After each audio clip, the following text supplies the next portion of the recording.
Hello and नमस्कार प्यारे साथियों, स्वागत है आप सभी का आपका प्यारा सा स्टडी प्लेटफॉर्म एजुकेशन लेक्चर। मेरे साथियों, आज की इस वीडियो में हम लोग class 12th biology chapter number 2, chapter का नाम है पुष्पी पादपों में लैंगिक जनन। इसका वन शॉट देखने वाले हैं, तो आराम से इस वीडियो को देखिए, पूरा टॉपिक आपका क्लियर हो जाएगा। बहुत छोटा चैप्टर समझिए, लेकिन बहुत जबरदस्त चैप्टर है। इस चैप्टर को आपको पढ़ना चाहिए। इस चैप्टर से कभी कभार 2 नंबर का question, long question, objective question सब पूछा जाता है। तो जाता है, पूरे मन और शिद्दत से देखिए, इस वीडियो को पूरा वन शॉट देखने वाले हैं। तो फटाफट आइए शुरुआत करते हैं। आप लोग चैनल पर पहली बार जुड़े हैं, चैनल को सब्सक्राइब जरूर कीजिए। और जो विद्यार्थी व्हाट्सएप ग्रुप में जुड़ना चाहते हैं, तैयारी करना चाहते हैं बोर्ड एग्जाम का प्रॉपर, तो वो व्हाट्सएप ग्रुप में जरूर ज्वाइन हो गए। यह नंबर आपको दिख रहा है, इस नंबर पर कॉन्टेक्ट करके व्हाट्सएप ग्रुप का लिंक आएगा। आप लोग व्हाट्सएप ग्रुप में जुड़ जाना और पीडीएफ नोट्स जरूर लीजिए। जो विद्यार्थी अभी तक पीडीएफ नोट्स नहीं है, इस नंबर पर आपको पीडीएफ नोट्स मिलेगा, जिसमें आपका 399 रुपये लगेगा, पूरे सब्जेक्ट का मिलेगा। और एग्जाम में आपको पता है कि 100% हर साल रहता नहीं, आपको विश्वास है तो प्रूफ भी दिखा सकते हैं। ठीक है, तो आइए फटाफट शुरुआत करते हैं। पहले बच्चों देखो, यहाँ पर आपका पुष्पी पादपों में लैंगिक जनन वन शॉट करने वाले हैं। Sexual reproduction in flower plants, class 12 biology chapter दूसरा है। तो चलिए प्यारे बच्चों, पूरा फिगर के साथ हम आपको बताएंगे, और कहीं कोई दिक्कत नहीं, आराम से देखिए, कहीं जाने की जरूरत नहीं है। चलिए आज से प्यारे बच्चों, यहाँ पर देखिए आपका क्या है कि पहले पुष्प की संरचना है, क्योंकि यहाँ पर आपका चैप्टर का नाम है पुष्प पादपों में लैंगिक जनन, यानी कि पहला टॉपिक आपका है पुष्प के बारे में। तो पुष्प देखें, यहाँ पर क्या लिखा हुआ है, पुष्प की संरचना। देखो, पुष्प की संरचना नीचे आपका है, मैं उसको दिखाऊंगा। देखिए पहले, आवृत्ति आवृत्ति बीज पौधों का विशिष्ट लक्षण, उसमें पुष्पी पादपों को उत्पन्न करना है। यानी कि आवृत्ति जो पौधे होंगे, आवृत्ति बीज पौधों का विशिष्ट जो लक्षण होता है, जो स्पेसिफिक जो कैरेक्टरिस्टिक्स जो होता है, इसका क्या होता है, इसका क्या होता है, तो पुष्पों को उत्पन्न करना। यानी कि इस कहने का मतलब है कि आवृत्ति बीज जो पौधे होंगे, पौधों का जो विशिष्ट लक्षण होगा, जो स्पेसिफिक कैरेक्टरिस्टिक्स होगी, इसका क्या होगा, पुष्पों को उत्पन्न करना। क्या करना, पुष्पों का प्रोडक्शन करना। तो आइए हम आपको बताते हैं, किसी पुष्प में 4 दल होते हैं। यहाँ पर देखो 4 चक्र होते हैं। कोई भी पुष्प मान लीजिए, तो उसमें 4 चक्र होता है, ये आपको पता होना चाहिए। ठीक है, चलो, किसी भी पोस्ट में 4 आपका क्या होता है, आपका चक्र पाया जाता है, जिसमें से आपको पहला जो चक्र होता है, बाह्यदल होता है। जैसे कोई पुष्प है, तो उसमें 4 चक्र होता है, बाह्यदल होता है, दलपुंज होता है, पुंगन होता है, जायंग होता है। ये सब बना होता है मिल करके। ठीक है, तो यहाँ पर आपका दोस्तों बाह्यदल पुंज क्या है, और आपका दलपुंज क्या है, ये सारा आपका लिखा हुआ परिभाषा के साथ है। तो कहीं दिक्कत नहीं होगा, और फिगर के साथ मैंने दिया है, ताकि आपको समझने में कोई दिक्कत ना हो। यहाँ पर आप लोग देखेगा, तो पहला जो होता है क्या होता है, बाह्यदल होता है। ये बाह्यदल जो होता है प्यारे बच्चों, ये हरा कलर का होता है। यहाँ पर आपको ध्यान रखना है, ये जो आपको बाह्यदल जो दिख रहा है, ये हरा कलर में होता है, ये बाह्यदल होता है। ये पुष्प का पहला चक्र है, देखिए हरा कलर मिल जाए, हाँ मिल गया हरा कलर। ये जो होता है कैसा होता है, ये हरा कलर का होता है, ये वाला। ठीक है, ये बाह्यदल होता है, ये हरा कलर में होता है, इस बात को जरूर ध्यान रखें। ये बाह्यदल जो होता है कैसा होता है, इसका रंग जो होता है हरा कलर का होता है। ठीक है, आप लोग देखे होंगे पुष्प, तो यहाँ पर क्या होता है, हरा कलर होता है। ये पुष्प का पहला चक्र है, क्या है, पुष्प का ये पहला चक्र है, जो कि हरा कलर का होता है। फिर दूसरा चक्र आप लोग देखेगा, तो ये वाला, इसको हम लोग क्या नाम दिए हैं, तो इसको हम लोग नाम दिए तनपुंज। ये जो आपको दिख रहा है ना, ये आपका क्या है, तो ये आपका दलपुंज है, ध्यान दीजिएगा। ये आपका क्या है, ये आपका दलपुंज का उदाहरण है। ये जो आपको दिख रहा है ना प्यारे बच्चों, ये वाला, ये आपका दलपुंज है, जो कि पुष्प का दूसरा चक्र है। कौन है, ये दलपुंज है, यही ना है दलपुंज। फिर उसके बाद पुष्प का तीसरा भाग आता है। तीसरा भाग आपका क्या होता है, यहाँ पर आप लोग देख सकते हो, ये वाला आपका भाग है। फिर चौथा भाग भी आपका है। ठीक है, यहाँ पर तीसरा भाग ये वाला है। ठीक है ना, यहाँ पर देखो पुंकेसर प्राकोज जिसे कहा जाता है। देखो यहाँ पर आपका तीसरा भाग भी दिया हुआ है, पुमांग। और पुमांग के यहाँ पर दो दो भाग हैं। पुमांग का मतलब यहाँ पर दो दो भाग है, यहाँ से देख सकते हो, ये वाला रहा, ये वाला। ठीक है, फिर उसके बाद चौथा जो है प्यारे बच्चों, ये आपका जायांग है। जायांग में आप लोग देख सकते हो बत्रिका बत्रिका, ये है। तो यहाँ पर आपको ध्यान देना है, ये जो है प्यारे बच्चों आपका क्या है, पुंकेसर है, जिसका 2 भाग होता है, प्राकोष होता है, और ये आपका तंतु होता है। ठीक है, पुंकेसर का भाग। और यहाँ पर दल धनपुंज देख सकते हो, जो कि दूसरा भाग है। और चौथा भाग आपका क्या होता है, ये वाला होता है। ठीक है, बत्रिकाग्र बत्रिका। और यहाँ पर देखो, पूरा मैंने हर एक टॉपिक का, जितना भी टॉपिक पुष्प का 4 चक्र मैंने आपको बताया।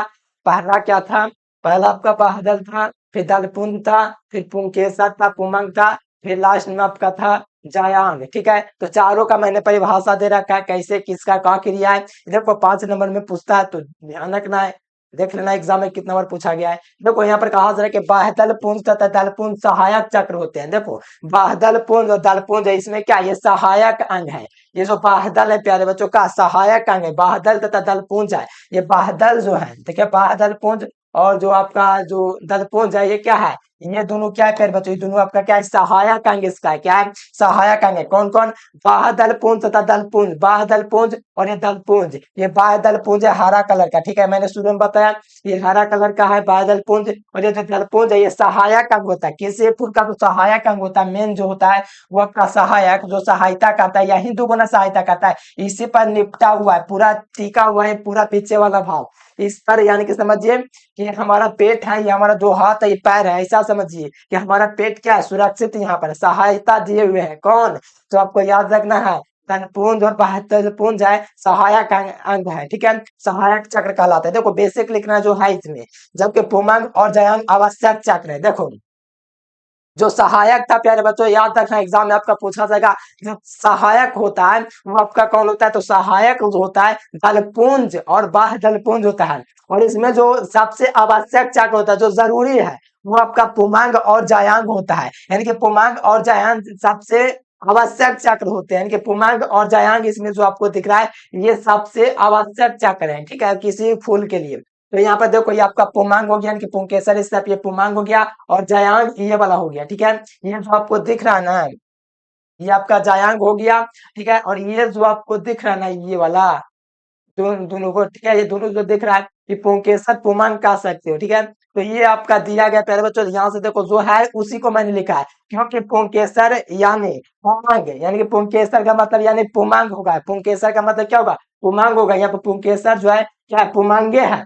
ये ना सोच पुमांग नहीं लिखा हुआ सर, अरे प्यारे लाल यहाँ पर लिखा नहीं गया, देखो यहाँ पर लिखा हुआ है, क्योंकि यहाँ पर पुंकेसर यानी पुमांग है, और जयांग प्रत्यक्ष रूप से लैंगिक जनन में सहायक होता है। और जहाँ जयांग जो होता है लैंगिक जनन जो होता है उसमें आपका सहायक होता है। कौन, ये वाला जो जयांग है ना, ये वाला आपका क्या लैंगिक जनन में क्या होता है, सहायक होता है। कौन क्या होता है, सहायक होता है। इन्हें आवश्यक चक्र कहा जाता है, इसलिए इन्हें आवश्यक चक्र कहा जाता है। ठीक है, आवश्यक चक्र किसको, जयांग को। देखो पूछेगा पुष्प का आवश्यक चक्र क्या है, जयांग होता है। पुष्प का पूछेगा लैंगिक जनन भाग क्या है, जयांग होता है। ये बात को जरूर याद रखना। पुष्प में सहायक जो अंग होते हैं बाह्य दलपुंज होते हैं और दलपुंज होते हैं, और आवश्यक जो होते हैं कौन होता है, आवश्यक अंग पुमंग और जयांग होते हैं। और लैंगिक जनन के लिए जयांग सबसे महत्वपूर्ण होता है, इसलिए इन्हें आवश्यक चक्र कहा गया है। किस कारण से, ये लैंगिक जनन करते हैं। कौन, तो आप लोग का जयांग जो होता है प्रत्यक्ष रूप से लैंगिक जनन करते हैं, इसलिए आने इन्हें आवश्यक आपका चक्र माना गया है, जिसमें पुमंग भी आता है जयांग भी आता है। ये बात आपका क्लियर, फूल के बारे में तो आपको पूरा पता चल गया क्या है क्या नहीं है, पूरा मैंने आपको बता दिया। ठीक है प्यारे, चलो आ जाओ यहाँ पर, नेक्स्ट टॉपिक आपका क्या है, देखो ध्यान से। देखो यहाँ पर आपका फूल के बाद देखो यहाँ पर आपका परिभाषा भी लिखा हुआ है। देखो मैंने बाह्यदल पुंज के बारे में क्या बताया था, ये प्रथम चक्र होता है, बताया था कि नहीं। और मैंने बोला कि ये हरे कलर का होता है, जो बाह्यदल पुंज होता है कैसा होता है, जो बाह्यदल पुंज होता है जो बाहर में होता है ये कैसा होता है, हरे रंग का होता है। मैंने शुरू में बताया कि नहीं, बताया था कि नहीं, ये कलर हरे रंग का इस प्रकार से था। ठीक है, इस प्रकार से था। तो ये आपका क्या था, हरे कलर का था। और ये जो था प्यारे बच्चों पुष्प का प्रथम चक्र था, उसके बाद बाह्यदल आ रहा था। पहले कौन था, दल क्या था, बाह्यदल, सॉरी बाह्यदल पुंज पहले था, फिर कौन सा बाह्यदल जो था हरे हरे रंग का होता है। और ये प्रथम जो चक्र होता है किसी पुष्प में, कोई पुष्प होगा तो उसमें जो होगा बाह्यदल होगा, प्रथम चक्र होगा, उसके बाद दल पुंज आएगा। ठीक है, तो यहाँ पर ध्यान से देखिए, ये दल पुंज देखिए, ये पुंज का दूसरा चक्र है जो अनेक दलों से मिलकर बना होता है। पुष्प का दोस्तों जो दूसरा जो चक्र है दलपुंज अनेक दलों से मिलकर बना होता है। यानी कि दूसरा चक्र आपका क्या हुआ, दूसरा चक्र अनेक दलों से मिलकर के बना होता है। इनका महत्वपूर्ण कार्य परागण कीटों को अपनी तरफ आकर्षित करना है। यानी कि जितने परागण कीट आपको अपने ओर आकर्षित करना है, जैसे मधुमक्खी वगैरह के देखते होंगे तो वहां पर क्या होता है कि ये पुष्प पर बैठते हैं, यही आकर्षित करता है। कौन आकर्षित करता है, ये दलपुंज हुआ। ठीक है, ये दलपुंज है ना सबको आकर्षित कर लेता है। जितने भी कीट होंगे, ठीक है, परागण के जो कीटों को अपनी ओर आकर्षित करने का होता है, ये लोग अपनी ओर आकर्षित करते हैं। जितने पराग कीट हो गए वो अपनी ओर आकर्षित करेगा। ठीक है, आकर्षित मतलब कि क्या होता है, आकर्षण करना, ठीक है। तो ये आपका आकर्षित करता है दलपुंज। और यहाँ पर थोड़ा सा नीचे आ जाइए, यहाँ पर आपका पुमांग देखो, यहाँ पर फिर से मैंने फिगर बना रखा है। इसका काम क्या है, दलपुंज को अपनी ओर आकर्षित करना। इसी में मधुमक्खिया वगैरह जो होता है इसमें लगे रहता है, ठीक है, अपना अपना जो होता है क्या बोलते हैं, मध के लिए। चलो यहाँ पर आ जाओ, पुमांग में क्या है, देखो पुमांग में पुमांग पुष्प का तीसरा चक्र होता है और चौथा जयांग होता है। पुमांग जो पुष्प का तीसरा चक्र होता है, तीसरा चक्र होता है एक या एक से अधिक पुंकेसर को मिलकर बना होता है। यानी कि पुंकेसर जो होता है एक या एक से अधिक पुंकेसरों से मिलकर के पुमांग बनता है, ठीक है। पुमांग का नर भाग, पुमांग पुष्प का नर भाग होता है। पुमंग जो होता है किसी भी पुष्प का नर भाग होता है। कौन? पुमंग। पुमंग पुष्प का नर भाग होता है। ये था। और देखो मैंने फिगर को दोबारा से मैंने बना रखा है ना। पुंकेसर के दो भाग देख लो, परागकोश, देखो यहाँ पर दो भाग इसका होता है, परागकोश और पुतंतु। और यहाँ पर देखो फिगर के मैंने दोबारा पढ़ लिया, अगर आपको था डाउट, ये हरा कलर का था तो मैंने बताया। बाह्य दलपुंज, फिर दलपुंज, ये कीटों को क्या करता है, आकर्षित करता है। ये वाला भाग क्या करता है, कीटों को आकर्षित अपनी ओर करता है, ठीक है ना। और ये पुंकेसर का देख सकते हैं यहाँ पर परागकोश, और ये दो भाग आपको दिख रहा है। और ये क्या होता है, जायांग होता है, ठीक है। चलो ये सब आपका क्लियर है प्यारे। चलो आ जाओ यहाँ पर जायांग, देखो जायांग क्या है, पुष्प का चौथा और आखिरी चक्र होता है जो जायांग होता है। ये जो जायांग आपको दिख रहा है प्यारे बच्चों, अच्छा ये जायांग ये वाला ना था, हम ये वाला क्या बता दे, जायांग ये वाला आपका होता है, ठीक है ना। ये वाला आपका जायांग है। ये जायांग जो होता है पुष्प का क्या होता है, आखिरी चक्र होता है, पुष्प का माधा भाग ये कहलाता है। पूछेगा पुष्प का नर भाग क्या कहलाता है, पुमांग कहलाता है। मादा भाग क्या कहलाता है, जयांग कहलाता है। याद रखना, मैट्रिक में पढ़ना था तो मुझे तो लगता है कि पुष्प का नर भाग पुमांग आपको पता होगा और मादा भाग जयांग पता होगा। नहीं पता, ध्यान रखना, मैट्रिक में पढ़ना, पुष्प का मादा भाग आपका जयांग होता है। एक या एक से अधिक केसरों से मिल करके इस बने होते हैं। यानी कि ये जो होता है एक या एक से अधिक इस केसरों से मिलकर के जयांग बना होता है। इनके तीन तीन भाग होते हैं, बत्रिकाग, देखो यहाँ बत्रिकाग, बत्रिकाग, अंडाशय। देखो ये जो होता है प्यारे बच्चों तीन भागों से बना होता है। कौन? जयांग। और ये लैंगिक जनन इसी के द्वारा होता है। देखो जयांग ये कौन है, देखो फिगर को ध्यान से देखना, ये आपका क्या है, ये जो आपको फिगर जो दिखा ना है यही आपका जयांग है। देखो जयांग में ध्यान से समझना, इसका तीन तीन भाग है। पहला क्या है, पहला आपका बत्रिकाग्र है, ये आपका बत्रिकाग्र है, फिर आपका बत्रिका है, फिर आपका क्या है, ये बत्रिकाग्र, बत्रिका, और यहाँ पर अंडाशय है। इसके तीन तीन भाग होते हैं। और ये तीनों भाग जो होते हैं आपका स्त्रीकेसर कहलाता है। देख सकते हो ना फिगर, यहाँ से आपका स्त्रीकेसर कहलाएगा, तीनों भाग मिलेगा, स्त्रीकेसर कहलाएगा। और यहाँ पर पुष्प का चौथा तथा आखिरी भाग होता है। और एक पुष्प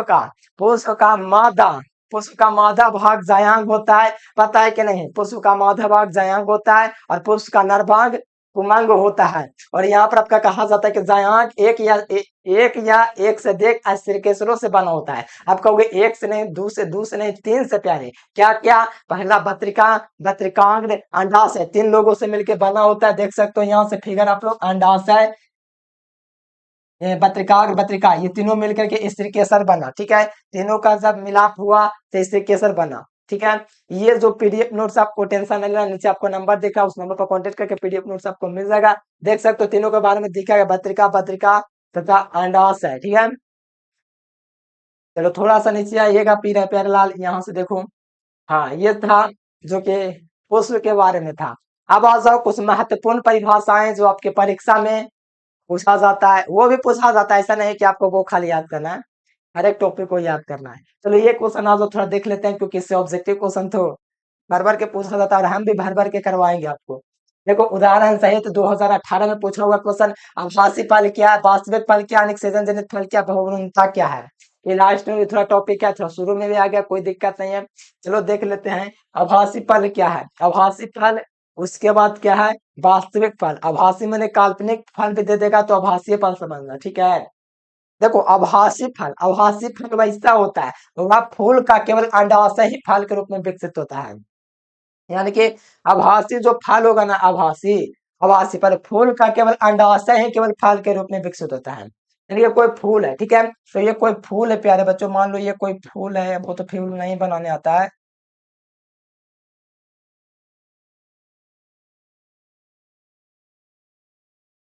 फूल बन गया। चलो ये मान लो फूल है, तो ये फूल का जो है ना प्यारे बच्चों, केवल जो अंडाशय ही फल के रूप में विकसित होता है। जो इसका अंडाशय होता है जहां पर भी अंडाशय में, यही फूल के रूप में विकसित होता है। ठीक है, परंतु फल की रचना में, फल की जब रचना होता है, जब फल का रचना किया जाता है, तो पुष्पासन या बादल पुंज, देखो मैंने बताया था बादल पुंज के बारे में। बादल पुंज की महत्वपूर्ण भागीदारी होती है। बादल पुंज मैंने बोला था हरा कलर का होता है, वही भागीदारी निभाता है। इस प्रकार के फलों को आभासी फल कहते हैं। जैसे हो गया सेव, सेव क्या हो जाएगा, ये आभासी फल हो जाएगा। प्रोजेक्ट करेंगे तो उसमें ज्यादा एग्जाम पड़ेगा, थोड़ा और दे देना चाहिए था। देखो फूल का ये जो होता है, फूल का केवल अंडाशय फल के रूप में विकसित होता है। यानी कि फूल का जो भाग होता है प्यारे बच्चों, अंडाशय फल के रूप में विकसित होता है, परंतु फल की रचना में पुष्पासन या बाधक पुंज की महत्वपूर्ण भूमिका होती है। यानी कि हरे कलर वाला जो होता है ना, उसकी महत्वपूर्ण भूमिका होती है किसी फल के लिए भागीदारी में। ठीक है, इसे आभासी फल कहेंगे, जैसे आपका हो गया सेव। ठीक है, इसके बाद आप लोग देख लीजिए वास्तविक फल। जब फूल का केवल अंडाशय ही फल के रूप में विकसित हो, जब फल का जो होता है अंडाशय ही फल के रूप में विकसित हो, तब क्या हो, जब फूल का केवल अंडाशय, फूल का जो होता है, फूल का क्या होता है, अंडाशय ही सिर्फ क्या हो, फल के रूप में विकसित हो, इस तरह के फल को वास्तविक फल कहते हैं। जैसे हो गया आम, इसमें क्या होता है, यह फूल का केवल अंडाशय ही, जब फूल का केवल अंडाशय फल के रूप में विकसित होता है, इसे हम लोग क्या कहेंगे, वास्तविक फल कहेंगे। जैसे आपका आम हो गया। और यहाँ पर थोड़ा सा आ जाओगे अनिषेचन जनित फल, उस पौधे में निषेचन किए बिना फल का निर्माण हो जाता है। जैसे अनिषेचन जनन हम आपको पढ़ाते, यहाँ पर अनिषेचन जनित फल तो पढ़ाए हैं पहले भी ऐसा टॉपिक। उस पौधे में निषेचन के बिना फल का निर्माण हो जाता है। उस पौधे ऐसे होते हैं बिना निषेचन के, बिना नर मादा के, फिर अनिषेचन के निर्माण हो जाता है। तो ऐसे फल को हम लोग अनिषेचन फल कहेंगे। अनिषेचन, निषेचन के बिना की उत्पत्ति क्रिया को अनिषेचन फल कहते हैं। जैसे केला हो गया, अनानास हो गया, जिसमें बिना पौधों में निषेचन के पौधों का निर्माण हो जाता है, और ये आपका क्या कहलाता है, तो ये आपका कहलाता है अनिषेचन। ठीक है, अनिक्स अनिषेचन जनित। ठीक है प्यारे बच्चों, अनिषेचन जनित कहलाता है, जिससे अनिक्स अनिषेक फलन कहते हैं। ठीक है प्यारे बच्चों, आ जाओ यहाँ पर बहुभ्रूणता क्या है। देखो ये तो आगे भी आपको लास्ट में भी है, ये आपको थोड़ा ध्यान रखना क्योंकि 2 नंबर में पूछ देता है। देखो बहुभ्रूणता क्या, कि जब एक बीज के अंदर एक से अधिक भ्रूण हो, वो एक बीज है, ठीक है, एक भुज है, इसके अंदर क्या हो, एक से अधिक भ्रूण हो, तो इस अवस्था को बहुभ्रूणता कहा जाता है। अब एक से अधिक भ्रूण हो, जैसे किस में हो जाता है, आम में हो जाता है, नींबू में हो जाता है, तो इसमें क्या होता है, एक से अधिक भ्रूण होते हैं, तो इसी को हम लोग क्या कहते हैं, बहुभ्रूणता कहते हैं। बहुभ्रूणता, चलो आ जाओ। देखो एक सेब फल को आभासी फल क्यों कहा गया, सेब को आभासी फल कहने का कारण क्या था, ये आपका पूछा गया क्वेश्चन। देखो कुछ पौधे में, कुछ प्रजातियों में, जैसे सेब में स्ट्रॉबेरी, ठीक है, किसी भी फूल जैसे कि कोई भी प्रजाति है सेब जैसे स्ट्रॉबेरी, रस भरे अखरोट आदि फल की रचना पुष्पासन है, महत्वपूर्ण भूमिका भागीदारी निभाता है। इस प्रकार के फलों को आभासी फल कहते हैं। और अधिकतर फल केवल अंडाशय से विकसित होते हैं। अधिकतर जो फल होते हैं वो अंडाशय से विकसित होते हैं, और उन्हें वास्तविक फल कहा गया है। ठीक है, यहाँ पर आपका आभासी फल और वास्तविक फल का परिभाषा भी देख सकते हो। और यहाँ पर वास्तविक फल यानी कि आपका सेब को आभासी फल कहा गया है, क्योंकि इसमें स्ट्रॉबेरी, रसभरे अखरोट आदि में फलों की रचना में पुष्पासन में महत्वपूर्ण भूमिका निभाता है। ठीक है, तो इस बात को जो ये सब कुछ प्रीवियस ईयर में पूछे हुए क्वेश्चन है, जो कि मैंने इंक्लूड कर लिया, क्या कि ये आपको पढ़ना थोड़ा ज्यादा जरूरी है। ठीक है, चलो यहाँ पे देखो, जंतुओं द्वारा प्राकृत किन्हीं 4 पुष्पों का नाम बताइए। जंतुओं द्वारा प्राकृत किन्हीं 4 पौधों का नाम बताइए, सहित नाम बताइए। जैसे जंतुओं द्वारा प्राकृत होने वाले पुष्प इस प्रकार से है। पहला है प्राइमूला। प्राइमूला में क्या होता है कि इस पौधे में परागण मधुमक्खी के द्वारा होता है। यानी कि प्राइमूला जो होता है, इसमें क्या होता है, इस पौधे में परागण जो मधुमक्खी के द्वारा होता है। मक्का, देखो यहाँ पर मक्का होगा, ठीक है, यहाँ पर ध्यान दीजिएगा, मक्का, ठीक है, मक्का या अंडाफिल इस पौधे परागण फेनुबा नामक के जीव के द्वारा होता है। और यहाँ पर आपका मेरे क्या मर्मिकोफिली इस पौधे परागण चींटियां के द्वारा करता है। और मेलेकोफिलस इस पौधे परागण घेंगा के द्वारा होता है। तो इसको देख लीजिए, क्या किसी ऑब्जेक्टिव भी आपका पूछ लेगा। ठीक है, देखो द्विनिषेचन ये हम आपको पढ़ाए हैं, ठीक है, चैप्टर पढ़वाए थे, पहला नंबर चैप्टर में भी है। ये प्रत्येक पराकन के दो, ये तो हम आपको पढ़ाए हैं, ठीक है, तो इसे आप लोग कर ही सकते हो। ठीक है, द्विनिषेचन पहले चैप्टर पढ़ाए। निषेचन क्या है, देखो निषेचन क्या है, कितने शुक्राणुओं के अंडाणु को एक बार में निषेचित होता है, कितने शुक्राणु कितने अंडाणु एक बार में निषेचित होता है, ये पूछा जाए। और निषेचन क्या है, तो सबसे पहली बात, शुक्राणु तथा अंडाणु का जब मिलन होता है, जब अंडाणु शुक्राणु के साथ संलयन की प्रक्रिया को क्या कहते हैं, निषेचन कहते हैं। एक बार में एक अंडाणु को, यानी कि एक बार में एक अंडाणु को एक ही शुक्राणु से निषेचित कर सकता है। तो बहुत सारे अंडाणु शुक्राणु होता है, सिर्फ एक अंडाणु और एक शुक्राणु मिल जाएगा, उसी से क्या हो जाएगा, निषेचन हो जाएगा। और निषेचन जो है प्यारे बच्चों याद रखना, शुक्राणु तथा अंडाणुओं के मिलने से निषेचन होता है। और इसमें एक की आवश्यकता होता है, लाखों लाखों छोड़ो, एक की आवश्यकता होता है, एक मिल गया तो ये निषेचन हो गया। चलो यहाँ पर आ जाओ, प्रश्न आपका है कि परागकण के लाभ को बताइए। देखो पर परागकण के थोड़ा लाभ को देख लीजिए कि आपका है पर परागण के लाभ। पर परागण के द्वारा जातियों में नए लक्षण का विकास होता है, तो याद रखना, कोई क्वेश्चन पूछेगा। परागकण परागकण पुष्प के उत्पन्न बीज जो होते हैं ओज वाले होते हैं। अनेक प्रकार के फसलीय पौधे में जैसे सरसों, सूर्यमुखी, कुकर बेस आदि अधिक उत्पादन प्राप्त होता है, बीज एवं फल का अधिक संख्या में बनते हैं। चलो यहाँ तक क्लियर प्यारे बच्चों, बताओ पर परागण के कुछ लाभ थे, ध्यान में रखना है।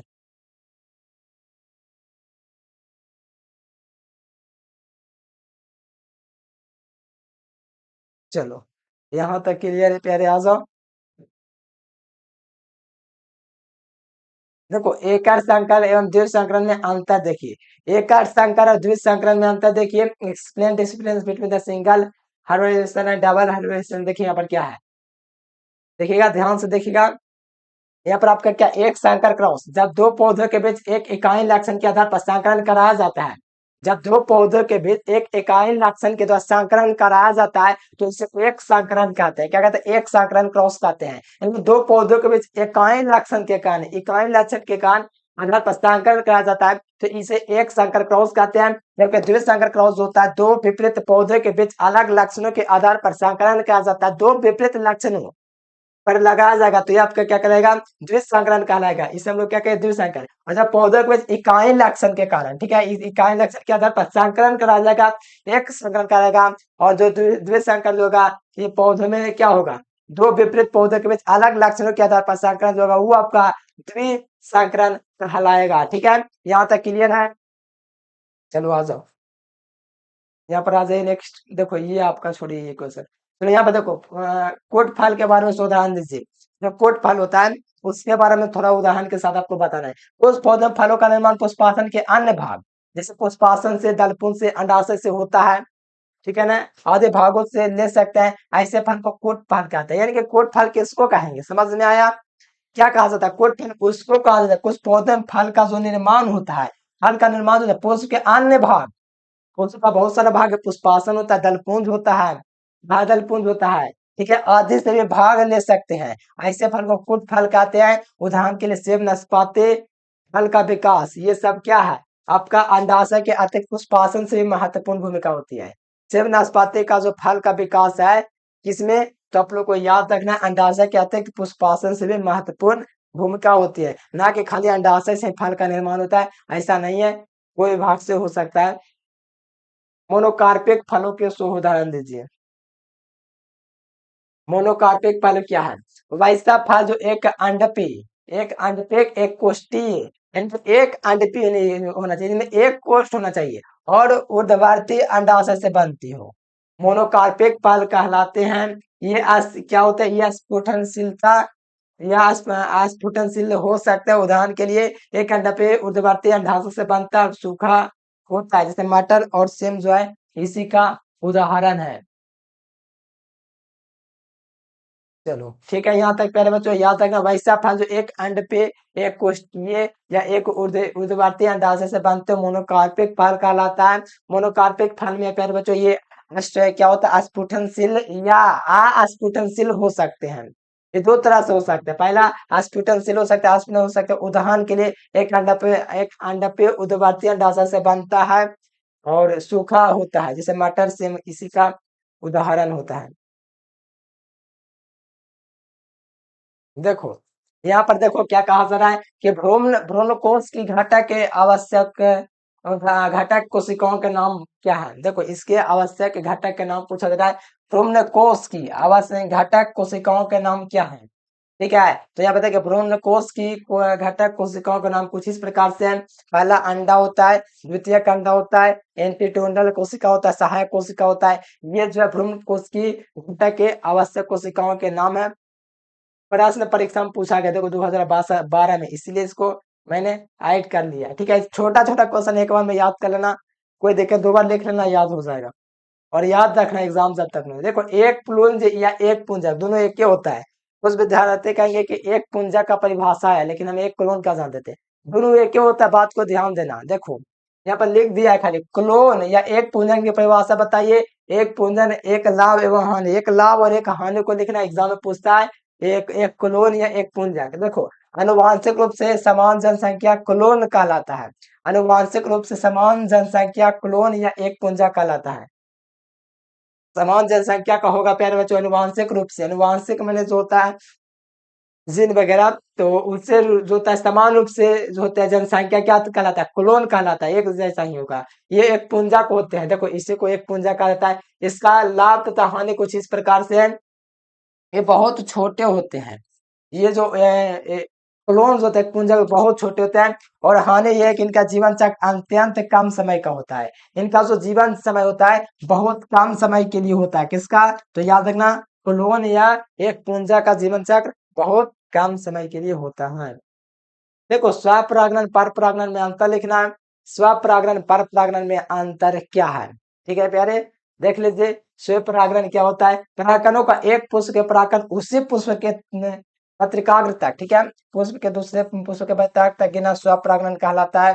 ठीक है, और परागण जो होता है परागणों का एक पुष्प के परागण से दूसरे जाति के पत्रिकाग्र तक गिना आपका पर परागण। अच्छा फिगर ले लेता तो और बढ़िया समझ में आ जाता है। छूट गया चलो कोई बात नहीं, जब तक हम आपको तोड़ेंगे नहीं जब तक छोड़ेंगे नहीं। यानी कि अभी आपका बहुत सारा ऐसा क्वेश्चन आने वाले समय में। ठीक है, तो आप लोग को जो हो रहा है करते जाइए। अभी के बाद प्रयास करें पूरा फिगर के साथ रहेगा। देखो वह हर्षा क्या होता है, हर्षाफ्रोडाइट एवं द्विलिंगी पौधे में होता है ये स्वपरागण। क्या होता है, ये हर्षाफ्रोडाइट और द्विलिंगी पौधे में होता है। यह एक लिंगी पौधे में होता है। पर परागण होता है एक लिंगी पौधे में होता है, जबकि स्वपरागण जो होता है द्विलिंगी पौधों में होता है। या बंद या क्लीनस गैमस पुष्पों में होता है, या वह खुले में होता है। ये खुले में होता है पर परागण, और ये जो होता है बंद में होता है स्वपरागण। स्वपरागण बंद में होता है प्यारे। तो देखिएगा बाह्य, देखो यहाँ पर स्वपरागण है, हाँ स्वपरागण। देखो यहाँ पर बाह्य परागण कारों की आवश्यकता नहीं होता। इसमें जो होता है बाहरी बाहरी परागण कारकों की आवश्यकता नहीं होता स्वपरागण में। जबकि पर परागण में जो होता है बाह्य कारकों की आवश्यकता है, तो बाहरी कारकों की आवश्यकता होती है। इसमें विभिन्नता नहीं होती स्वपरागण में, लेकिन पर परागण में विभिन्नता होती है। स्वपरागण का उदाहरण देख सकते हो, गेहूं हो गया, चावल हो गया, मटर हो गया, टमाटर हो गया। लेकिन पर परागण का जो उदाहरण होगा मक्का होगा, मक्का। क्या, चलो ये आप लोग आ जाओ फलों का निर्माण में। देखो फल का निर्माण जो होता है कैसे होता है पता है, निषेचन के बाद अंडाशय में कई परिवर्तन होने लगते हैं। क्या होता है, निषेचन के बाद अंडाशय में कई परिवर्तन होने लगते हैं। जब निषेचन होता है, जब निषेचन होता है, निषेचन के बाद अंडाशय में कई परिवर्तन होने लगते हैं।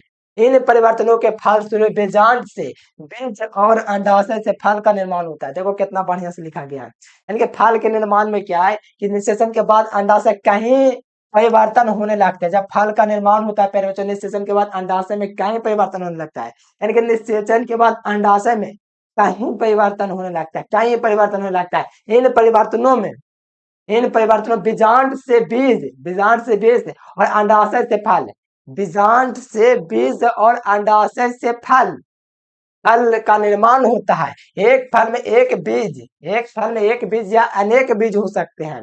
जैसे कि एक फल है तो जरूरी है कि उसमें थोड़ी एक बीज रहेगा, दो भी रख सकता है, तीन भी रख सकता है, तीन भी चार भी रख सकता है, अनेक हो सकते हैं। इस बात को जरूर ध्यान रखें। अगर पुष्पों में किसी कारणवश निषेचन नहीं होता है, अगर पुष्पों में किसी कारणवश निषेचन नहीं होते हैं तो यह तथा अंडाशय मुरझाकर गिर जाते हैं, निषेचन नहीं होने के कारण अंडाशय मुरझा करके गिर जाता है। तो प्रत्येक फल में अंडाशय भित्ति से फल भित्ति बनती है, यानी कि प्रत्येक फल में अंडाशय जो होता है भित्ति से फल भित्ति बनते हैं। फल भित्ति मोटी और पतले भी है, ठीक है। जब यह मोटी होती है तब ये दो भागों से मिलकर बनी होती है, पतली या मोटी होती है। जब मोटी होती है तो दो भागों से मिलकर बनी होती है, 2 या 3 भागों से मिलकर बनी होती है, ठीक है, 2 या 3 भाग से। बा फल व्यक्ति जो होता है फल का छिलका बनाती है। बाहर जो दल जो बाहरी जो दल अथी होगा दल भी फल व्यक्ति बाहर दल क्या होगा फल व्यक्ति होगा, तो क्या होगा ये फल के छिलका का निर्माण करेंगे। और मध्य में जो होगा ये फल का मध्य भाग होगा, जैसे आम, अड्डू, खजूर आदि में गुदेदार होता है, पूरा भरा रहता है। जैसे आम में देखिए इसका जो मध्य भाग होगा पूरा एकदम भरा रहेगा गुद्दे से। आडू, खजूर देख सकते हो, ठीक है। और यहाँ पर देख सकते हो आंता भित्ति, ये फल का भीतरी भाग होता है, आंता भित्ति। चलो ये था फल के निर्माण में। और यहाँ पर देखो यहाँ पर आया पतला या झिल्लीधार होता है जैसे नारंगी में, और कठोर जो होता है अस्टील होते हैं जैसे आम, ताड़ आदि में। लेकिन कुछ फलों में फल भित्ति 3 भागों में चिह्नित नहीं होती है। ये आपका देखिए, देखो फल का कार्य क्या होता है, फल का काम क्या होता है, ये बीज को सुरक्षा प्रदान करता है। सही बात होता है, खा रहता है पूरे बीज को एकदम घेरे रहता है कि नहीं बताओ। कोई भी फल देख लो खाते होंगे तो आपको पता है कि उसमें क्या होता है, इसको सुरक्षा प्रदान किया रहता है। ये भोज्य पदार्थों को सुरक्षित रखता है, जैसे खाए वाला चीज होता है, ठीक है। ये जो होता है फल के कार्य भोज्य पदार्थों को सुरक्षित रखता है, ठीक है। और बीजों को विकिरण में सहायक होता है। विकिरण माने विकिरण होने में जो इसके जो बीज होंगे इसको विकिरण से सहायक होता है, ठीक है। चलो आ जाइए नेक्स्ट। चलो यहाँ पर आ जाओ फल के प्रकार। देखो सत्य, यहाँ पर फल के 2 प्रकार हैं। देखो फल के उत्पत्ति के आधार पर फल 2 प्रकार का होता है, एक सत्य फल होता है, एक असत्य फल होता है। क्या होता है, एक सत्य फल होता है, एक असत्य फल होता है, ठीक है। 2 प्रकार के फल होते हैं, इस बात को ध्यान रखना। पहला सत्य फल होता है, दूसरा असत्य फल होता है। सत्य फल वो कहलाता है जब फल अंडा से ओवरे से बनता है। किससे बनता है, ओवरे से बनता है, ओवरे, ठीक है। ओवरे से बनता है, जैसे टमाटर आम अंगूर। जब फल अंडाशय माने ओवरे से बनता है तो ये सत्य फल होता है। अंडाशय से बने, जब फल अंडाशय से बनेगा तो ये आपका सत्य पहला फल कहलाएगा। जैसे टमाटर जो है अंडाशय से बनता है, आम अंडाशय से बनता है, अंगूर अंडाशय से बनता है, तो ये आपका सत्य फल होगा। एग्जाम्पल थोड़ा याद रखना, ऑब्जेक्टिव में करवाऊंगा, ठीक है।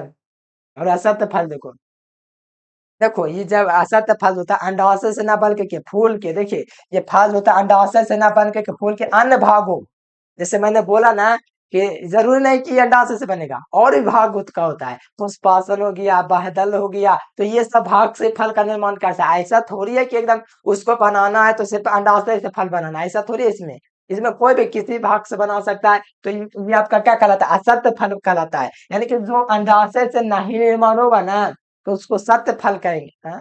अंडाशय से जो निर्माण करेगा ना उसको सत्य फल कहेंगे। और जो अंडाशय से निर्माण नहीं ना करेगा, कुछ कनु और भाग से निर्माण कर लिया तो उसको असत्य फल कहेंगे। आसान है कि नहीं बताओ, एकदम आसान है। तो यहाँ देखो जब फल अंडाशय से न बन के फूल के अन्य भाग हो, जैसे पुष्पासन से, गदल से आदि से बनता है, उसे असत्य फल कहते हैं। जैसे सेब हो गया, नाशपाती हो गया, ना अंजीर हो गया, काजू हो गया, ये सब क्या असत्य फल है। इसमें क्या है, हमें बस एक ही चीज का है, ये अंडाशय से न बढ़ के पुष्प के अन्य भागों से संपर्क करता है, ठीक है। तो यहाँ पर आपका क्या होता है, पुष्पासन बादल आदि से बन जाता है। रुआओ जाओ थोड़ा सा नीचे। और जो यहाँ पर देखो काजू, जैसे काजू में क्या होता है, पुष्पा बल्ले वृंत तथा पुष्पासन बढ़ करके गुददार हो जाता है। और यह स्ट्रॉबेरी में पुष्पासन सूखा जाता है और इसके बाहरी उत्तल सतह पर छोटे छोटे फल लगे होते हैं। इसके बाहरी जो सतह होती है उस पर छोटे छोटे फल लगे रहते हैं। कुछ फल में केवल एक ही बीज होते हैं, कुछ फल होता है उसमें एक ही बीज होता है, एक ही बीज होता है। जैसे हो गया सूर्यमुखी में, परंतु पौधों के फलों में हजारों की संख्या में बीज होते हैं। जैसे ऑर्किड हो गया, ठीक है, ऑर्किड में सूर्यमुखी, परंतु कुछ पौधे फलों में, परंतु कुछ पौधे के फलों में, कुछ पौधे के फलों में हजारों की संख्या में क्या होते हैं, बीज होते हैं। ये क्या होता है, जैसे ऑर्किड हो गया, ठीक है।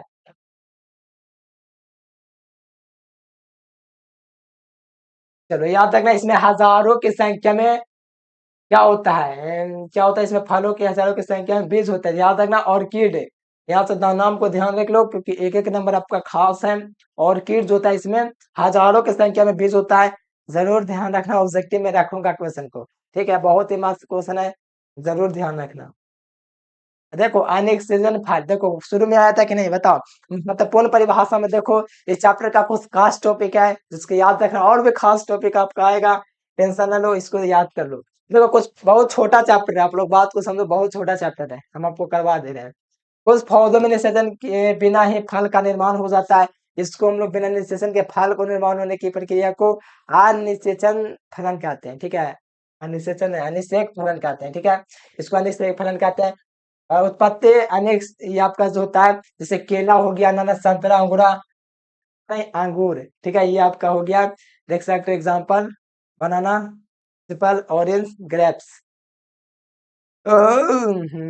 आइए देखिए असंगठन, ये परिभाषा भी याद करना। ठीक है, जितना भी मैं नोट के रूप में दे रहा हूँ ना उसको जरूर याद करना। ठीक है, ये भी नोटे है। तो यहाँ पर देख लो, अनेक पौधों में लैंगिक जनन की सामान्य विधियों को अलैंगिक विधियों द्वारा प्रस्तापित कर दिया जाता है। अर्थात युग्मों का संलयन के बिना इनमें नए संतति का उत्पादन विकास हो जाता है। इस प्रक्रिया को हम लोग असंजनन कहेंगे। यानी कि अनेक पौधों में लैंगिक जनन की समान विधियों को अलैंगिक विधियों द्वारा प्रस्तापित कर दिया जाता है।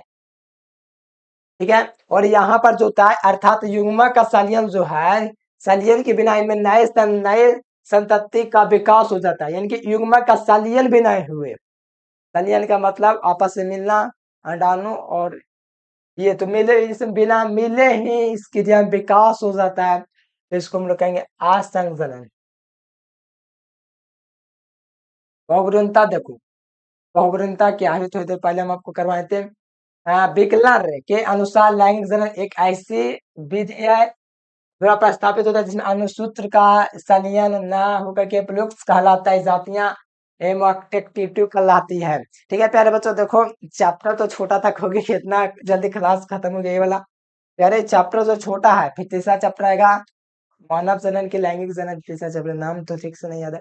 देखो आराम से कीजिए, मेहनत कीजिए।